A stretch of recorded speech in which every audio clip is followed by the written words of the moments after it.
So this topic has been bothering me for about a year now, ever since I heard of this software, Lyrebird.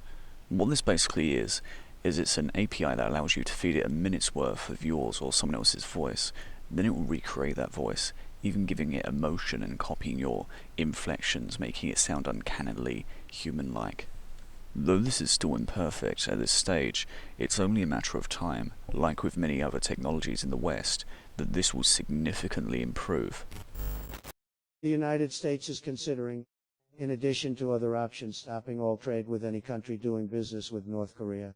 The potentials for this are endless, ranging from movie studios being able to continue to use the voices of animated characters even after the voice actor passes away, or lazy YouTubers being able to use it to make videos when they can't be bothered to record their voice, or me being able to listen to Gilbert Gottfried read me the daily news. Despite the benefits and the technological marvel that this technology invokes, the negatives really irk me. Like with these sorts of technology that we've seen leaked from the NSA, I'm both amazed and worried at the potential abuse of this and how it could help to make it harder to tell what is fake news and what isn't. So let's delve into that. When you have a way of faking, for example, a political candidate's voice to the point that it sounds incredibly authentic, what kind of worms are you going to be opening? If you were, for example, a warhawk Republican, you could feed Trump's voice into this API and get him to say all manner of crazy things which could stir up tensions between countries. What if you insulted Kim Jong-un's body pillow as the President of the United States, and that were picked up by the media, which isn't out there considering the Trump dossier that we saw last year, which was put out by BuzzFeed and CNN. Audio alone, however, may not be my biggest worry here with these technologies. What I'm more concerned about is the potential for this audio to be joined up with other mediums, such as video. For example, once you have Elizabeth Warren admitting that she's not Cherokee with a detailed, rigged 3D model, it's something that's really hard to prove. We just saw Warren admit it, did we not? Our eyes don't lie after all, and though this will be easier to notice at first, it will become increasingly harder and harder to spot as time goes on. We won't really be able to trust anything that we see in video. It's worth noting that this isn't the first time that we've seen this sort of technology pop up either. For example, FaceShift back in 2014 comes to mind, and Face-to-Face in 2016.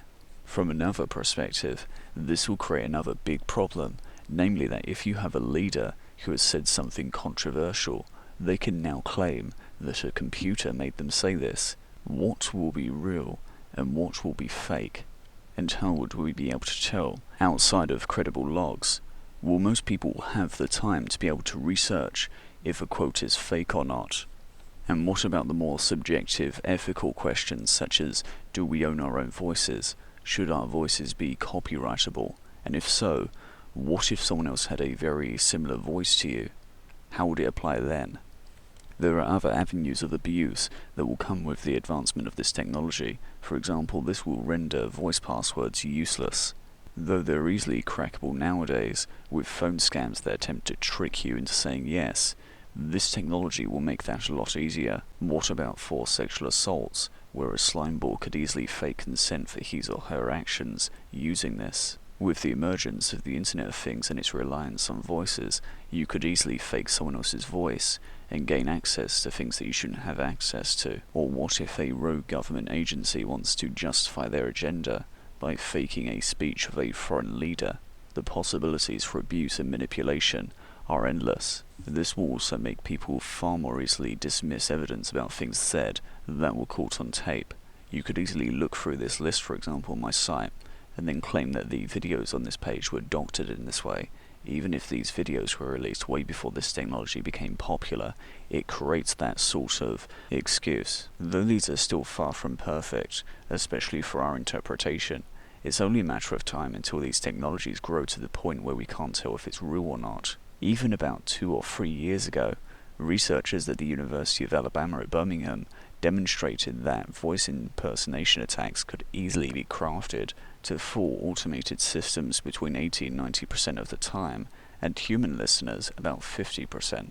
It's also worth noting that these are voices which haven't been edited post-production either, to mask the odd effects that are spawned from this process. And sure, this can already be done today. For example, forensic scientists may pay attention to the low-level mains hum, and if it remains consistent throughout the recording, plus if it matches up with the fluctuations at the time and date that the recording was apparently taken. However, unless you know what you're looking for, the average person probably won't pick up on it. If there is a doctored video that goes viral, will the average person also check to see what the forensic scientists or political experts would say, especially when what is said suits them? And when will it be impossible to tell on face value that such a video is fake to begin with, according to Lyrebird's ethics page? Imagine that we had decided not to release this technology at all. Others would develop it, and who knows if their intentions would be as sincere as ours. They could, for example, only sell the technology to a specific company or an ill-intentioned organization. By contrast, we are making the technology available to anyone, and we are introducing it incrementally so that society can adapt to it, leverage its positive aspects for good, while preventing potentially negative applications. Assuming their intentions are genuine, this is a far better alternative than the scenarios that they describe, but the prospects of this are still worrying, despite being fascinating. Lyrebird is a fantastically suitable name for this technology, and I'll be sure to use it if it takes off and it's used for those purposes.